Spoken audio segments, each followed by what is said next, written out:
Hello, it's Terry, thank God again, and I'm super excited to be doing this video because I know it makes you happy.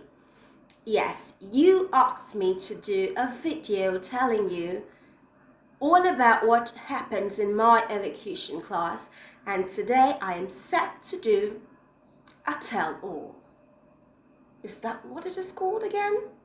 Right, yes, it's called a tell-all. Yes, that's exactly what I'll be doing today. What happens in elocution with Terry Thangard? Well, let's go straight to it. Well, my elocution lessons begin with a 2 or 3 minutes oral exercise, yes, or oral aerobics or mouth exercises as you call them.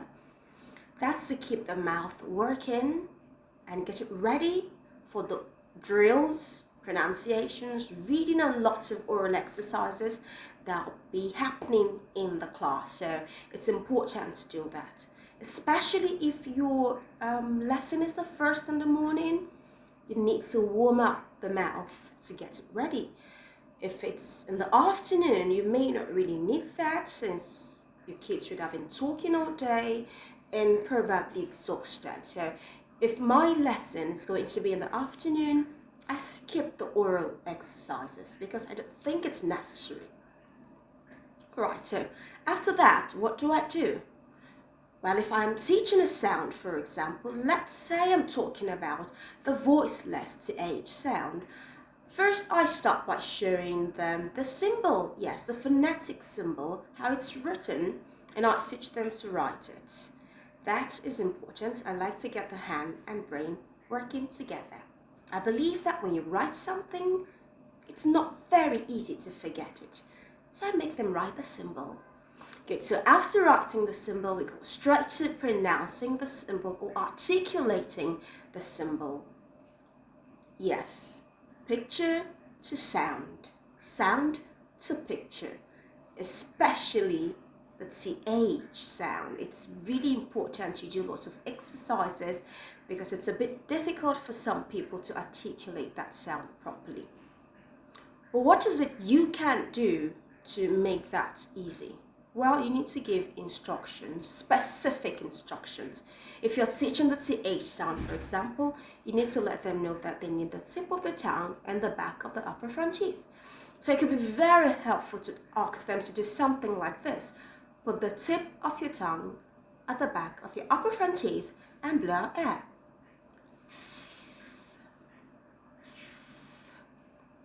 Something like that is very helpful.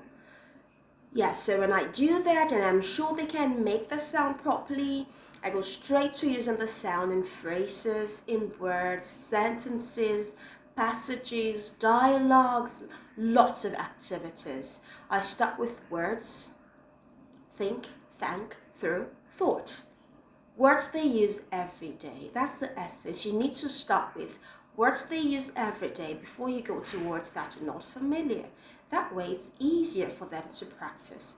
So when I do that, after that I go straight to phrases, throw away, thank you. Yes, those are phrases to also help them pronounce the sound better. After the phrases, I go to sentences. I am thinking of throwing the ball away. I am thinking of throwing the ball away. I am thinking of throwing the ball away. When you give sentences, you need to have at least 2 words in that sentence to make your job a bit easier. 2 words should be enough to get them talking. So when you're done with your sentences, you may want to have lots of words already prepared for a passage or a story, something they can read. But before you ask them to read, it's good to give your students or pupils or kids a model, something they can listen to, maybe to you, or an audio recording, just something they can listen to so they have a model. That is very helpful. Listening and speaking go hand in hand. Yes, they work together. Children need to hear themselves or be able to listen effectively for them to speak right. So you need to have lots of listening activities. Do not skip that. It's very important.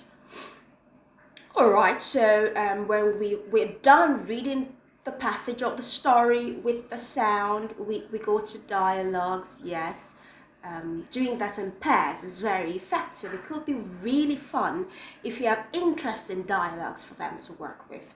And after the dialogues, we do lots of listening exercises. It could be listen and write, listen and speak, listen and do. All of the listening or whatever listening you can think of. I prefer the 3 listenings I just mentioned. Listening and writing, listening and speaking, listening and doing. These are very effective and most times they're fun, so I stick to these 3.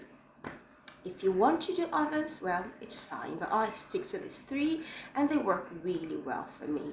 So when we get to do all of that in one class, be rest assured they will be able to master the sound you're trying to teach or the sound you've taught. And it's good to do a follow-up. A one-day lesson may not really be enough. It's important to go back to what you've done and then watch them practice what you've taught them. I believe that if you do all of these, your kids will speak right or sound better in no time.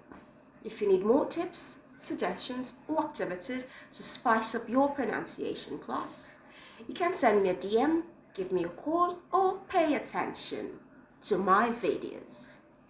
That'll be all. Yes, that's all about my tell-all, but I do not want to talk too much. I have some little secrets I keep, yes, for myself. Well, if you want to know, you can give me a call, send a DM, or visit the office. See you later.